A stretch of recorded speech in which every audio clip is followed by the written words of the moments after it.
People ask me all the time, why are small prayer groups so powerful? Wouldn't a large corporate gathering be more powerful? I would say there's a purpose to everything under heaven.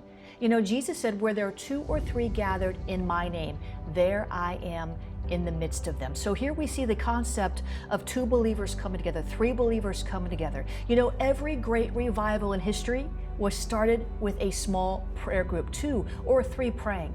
You know, small prayer groups are powerful. The Bible says 1 can put 1,000 to flight, 2 can put 10,000 to flight. The Bible speaks of the power of agreement. You know, and sometimes I find, quite frankly, I love the large stadium prayer gatherings. I think those are mega powerful.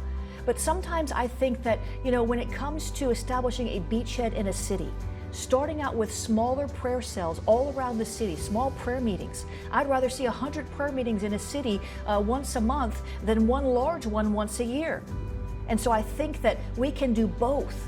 It's not an either or. We need all the prayer strategies we can get.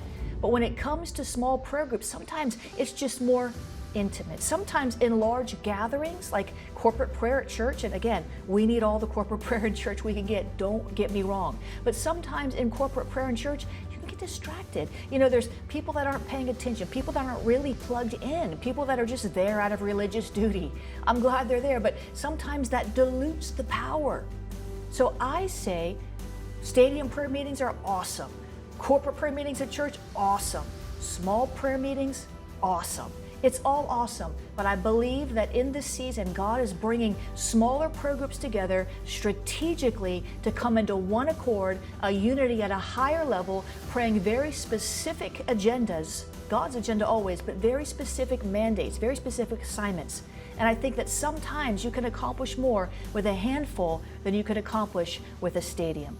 So all of the above. I love all prayer, but I think small groups in this hour is something that God is breathing on, and it can be tremendously powerful. The Bible says that the effective, fervent prayer of a righteous man, one righteous man, makes tremendous power available. And the Amplified Bible says dynamic in its working. So you can gather together with one other person and you can usher in revival in your city. It's about persistence, it's about patience, it's about perseverance, the 3 Ps and beyond. So small prayer group leaders, be encouraged. You are making a difference.